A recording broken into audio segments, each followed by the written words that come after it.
Hello everyone and welcome back to the channel. In today's video, we are going to learn that how you can change the email of your Netflix account. So without wasting any time, let's start our video. First thing you need to do is to go to your Netflix application on your mobile device. Make sure that you're signed into your account. The next thing you need to do is to tap on the profile option right at the bottom right corner. So once you tap here, the next thing you need to do is to tap the three lines at the top right corner. From there, you need to tap on accounts.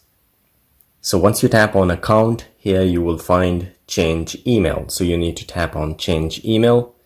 From here, this is your current email and this is your new email. So you need to type in your new email and then just tap on save and your email will be changed on your Netflix account. So guys, this is all it takes to change the email on your Netflix account. If you like the video, don't forget to subscribe to my channel. I will see you again in the next video. Till then, take care.